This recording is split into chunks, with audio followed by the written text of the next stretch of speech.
Bill వెనక్కి రావాలంటే ఇక్కడ ఉండేటటువంటి రాష్ట్ర ప్రభుత్వం కూడా అఖిలపక్షం తీసుకొని వెళ్తామని చెప్పి ఢిల్లీ పైన ఒత్తిడి తీసుకొని వస్తామని చెప్పి ఆనాడు చెప్పడం జరిగింది. కానీ బిల్లు అక్కడికి పోయి 3 నెలలు దాటిపోతున్నా కూడా ఇంతవరకు చడీ చప్పుడు చేయకుండా రాష్ట్ర ప్రభుత్వం ఉండడం బీసీలకు అన్యాయం చేయడంగానే మేము భావిస్తూ ఉన్నాం. అదేవిధంగా మరి ఈ మధ్యలోనే ముఖ్యమంత్రి గారు దాదాపు హాఫ్ సెంచరీ టైమ్స్ అంటే 50 సార్ల పైచిలకు ఢిల్లీకి పోయి వచ్చినా కూడా ఒక్కసారి కూడా ప్రధానమంత్రి గారితోని బీసీ బిల్లు పైన మాట్లాడకపోవడం నిజంగా శోచనీయం. అందుకే మరి కేంద్రం పైన ఒత్తిడి పెంచాలి, రాష్ట్రం పైన ఒత్తిడి పెంచాలి అంటే మార్గం ప్రజా ఆందోళననే, ఉద్యమ బాటనే అని నమ్మి తెలంగాణ జాగృతి, యునైటెడ్ పూలే ఫ్రంట్ రెండు కూడా మరి జూలై 17వ తారీఖు నాడు రాష్ట్రంలో ఉన్నటువంటి రైల్వే నెట్వర్క్ అంతా స్తంభించే విధంగా రైల్ రోకో చేయాలనేటటువంటి కార్యక్రమాన్ని తీసుకోవడం జరిగింది. ఈ కార్యక్రమానికి మద్దతుగా మరి కలిసి వచ్చేటటువంటి లైక్ మైండెడ్ వ్యవస్థలను, వ్యక్తులను అందరినీ కూడా కలుస్తూ ఉన్నాం. ముఖ్యంగా ప్రజా ఉద్యమాలకు పేరెన్నిక కలిగినటువంటి మరి సిపిఎం పార్టీ అన్న వెస్లీ అన్న గారిని ఇవాళ కలవడానికి, వారి మద్దతు కోరడానికి ఇక్కడికి రావడం జరిగింది. మరి వారిని ఇవాళ తెలంగాణ జాగృతి పక్షాన, యునైటెడ్ పూలే ఫ్రంట్ పక్షాన 50 మంది తెలంగాణ బీసీల పక్షాన కోరుతా ఉన్నాం. కేంద్ర రాష్ట్ర ప్రభుత్వాలు తాత్సరం చేస్తూ ఉన్నాయి. బిల్లు లేట్ అయిన కొద్దీ ఉద్యోగాలలో వచ్చేటటువంటి నోటిఫికేషన్లో 42% యువకులు మిస్ అవుతారు. ఎడ్యుకేషన్ ఇయర్ స్టార్ట్ అయింది, 42% విద్యార్థులు మిస్ అవుతారు. అదేవిధంగా స్థానిక సంస్థల ఎన్నికలు పెడితే ఓవరాల్గా 42% బీసీలు కూడా అన్యాయం జరుగుతుంది. కాబట్టి తక్షణమే ఈ బిల్లు పాస్ చేయించి వెనక్కి తీసుకొచ్చేటటువంటి ఈ ప్రయత్నంలో మీరు కూడా భాగస్వామ్యం అవ్వాలి, మద్దతుగా నిలబడాలని అన్న వెస్లీ గారిని కోరుతా ఉన్నాం. Thank you. జై తెలంగాణ. తెలంగాణ జాగృతి నుండి అలాగే యునైటెడ్ పూలే ఫ్రంట్ ద్వారా తెలంగాణ రాష్ట్రంలో బీసీలకు 42% రిజర్వేషన్స్ను అమలు చేయడానికి కేంద్ర రాష్ట్ర ప్రభుత్వాలు వెంటనే తగిన చర్యలు తీసుకోవాలని చెప్పి వాళ్ళు చేస్తున్నటువంటి డిమాండ్ను సిపిఎం పార్టీ రాష్ట్ర కమిటీ సంపూర్ణంగా మద్దతిస్తుంది. అది పూర్తిగా న్యాయమైనటువంటి డిమాండ్. తరతరాలుగా సామాజికంగా అణచివేతకు గురవుతున్నటువంటి వెనకబడ్డ తరగతులకు సంబంధించినటువంటి రిజర్వేషన్స్ని రాజకీయ రంగాల్లో కూడా అమలు చేయాల్సినటువంటి బాధ్యత, ఆ అసమానత నిర్మూలించాల్సినటువంటి బాధ్యత కేంద్ర రాష్ట్ర ప్రభుత్వాల మీద ఉంది. రాష్ట్ర ప్రభుత్వం ఇప్పటికే బిల్లును ఆమోదించి కేంద్ర ప్రభుత్వానికి పంపించింది, రాష్ట్రపతికి పంపించడం జరిగింది. వాళ్ళు 3 నెలల్లోగానే పూర్తి చేసి పంపించాల్సినటువంటిది కాలయాపన చేస్తున్నారు. సహజంగానే బీజేపీ సామాజిక న్యాయానికి భిన్నంగా ఉంటుంది, కుల గణనకు కూడా వ్యతిరేకంగా వివరించింది. మొన్నటి వరకు ప్రజా ఉద్యమాల ద్వారా, ఒత్తిడి ద్వారా ఇప్పుడు తలవగ్గి కులగణన చేస్తానని అంటుంది. కానీ రిజర్వేషన్స్ని అమలు చేసేటటువంటి విషయంలో అక్కడ ఉండేటటువంటి కేంద్రంలో ఉండేటటువంటి ప్రధానమంత్రి కానీ మిగతా వాళ్ళు మాట్లాడడం లేదు. మన రాష్ట్రంలో ఉండేటటువంటి బీజేపీ తరఫున ఉండే 2 మంత్రులు ఉన్నారు, ఎంపీలు ఉన్నారు, వాళ్ళు కూడా నోరు మెదపడం లేదు. ఈ అంశం పట్ల ఒత్తిడి తీసుకురావాల్సినటువంటి బాధ్యత కూడా వాళ్ళ మీద ఉంది. ఇప్పటివరకు రాష్ట్రానికి కేంద్ర మంత్రులు, బీజేపీ ఎంపీలు ఏ ప్రయోజనం చేయలేదు.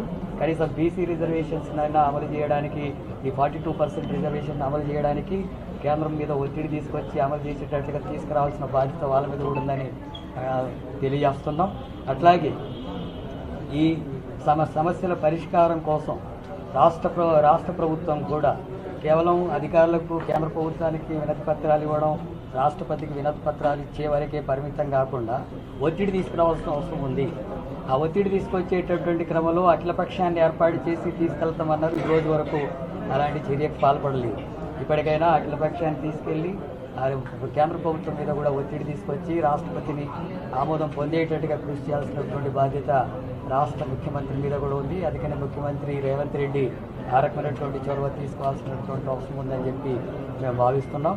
అట్లాగే ఈ సమస్యకు సంబంధించినటువంటి అంశాల్లో ఏ సంస్థ చేసినా, ఎవరు చేసినా న్యాయమైనటువంటి పోరాటాలకు ఎప్పుడైనా సిపిఎం పార్టీ మద్దతు ఇస్తుంది. ఆ న్యాయమైన ఈ సామాజిక న్యాయ అమలు కోసం జరిగేటటువంటి దాంట్లో సంపూర్ణమైనటువంటి మద్దతును ప్రకటిస్తున్నాం. అట్లాగే 17 తారీఖున రైలు రోకో కార్యక్రమానికి కూడా పిలుపునివ్వడం జరిగింది. ఈ రైలు రోకో కార్యక్రమం రాష్ట్ర వ్యాప్తంగా కాబట్టి ఒకసారి మా పార్టీలో మాట్లాడుకొని వీలైనంత త్వరలో మా అభిప్రాయాన్ని కూడా తెలియజేస్తాం. ఈ 42% రిజర్వేషన్స్ అమలు చేయడానికి కేంద్ర రాష్ట్ర ప్రభుత్వాలు వెంటనే తగిన చర్యలు తీసుకోవాలని చెప్పి, లేకపోతే ఈ సమస్యలు పరిష్కరించకపోతే పెద్ద ఎత్తున ఈ సామాజిక తరగతుల నుంచే కాకుండా అది రాష్ట్ర వ్యాప్తంగా ప్రజానీకం నుంచి అన్ని పార్టీల నుంచి కూడా వ్యతిరేకత వస్తుంది.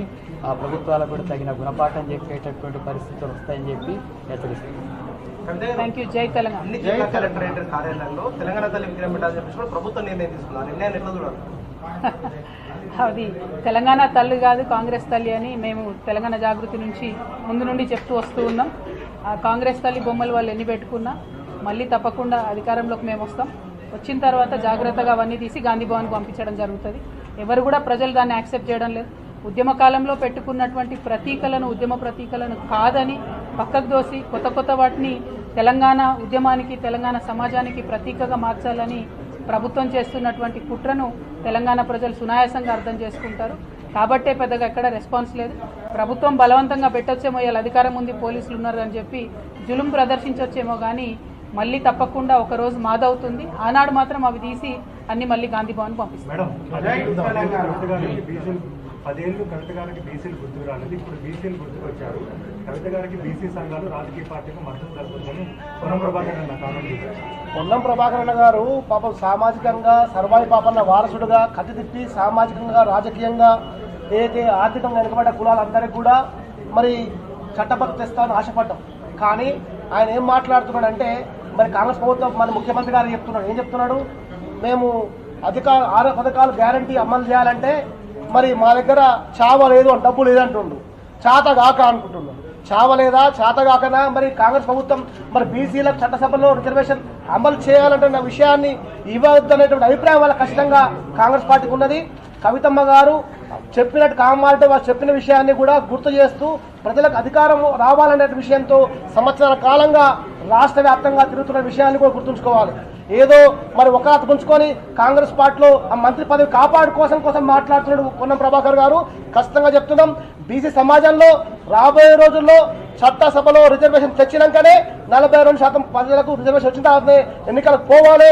అది ఆయన ఖచ్చితంగా ఆయన ఒక పుచ్చుకొని నా బాధ్యత తీసుకుంటా, రాజ్యాంగబద్ధంగా రిజర్వేషన్ వచ్చినాకనే ఎలక్షన్ పెట్టిస్తానటువంటి నిర్ణయంగా ఉంటే అది ప్రజలు గౌరవిస్తారు. రాజకీయ ఆరోపణలు చేస్తే మాత్రం ఖబర్దార్ ఖచ్చితంగా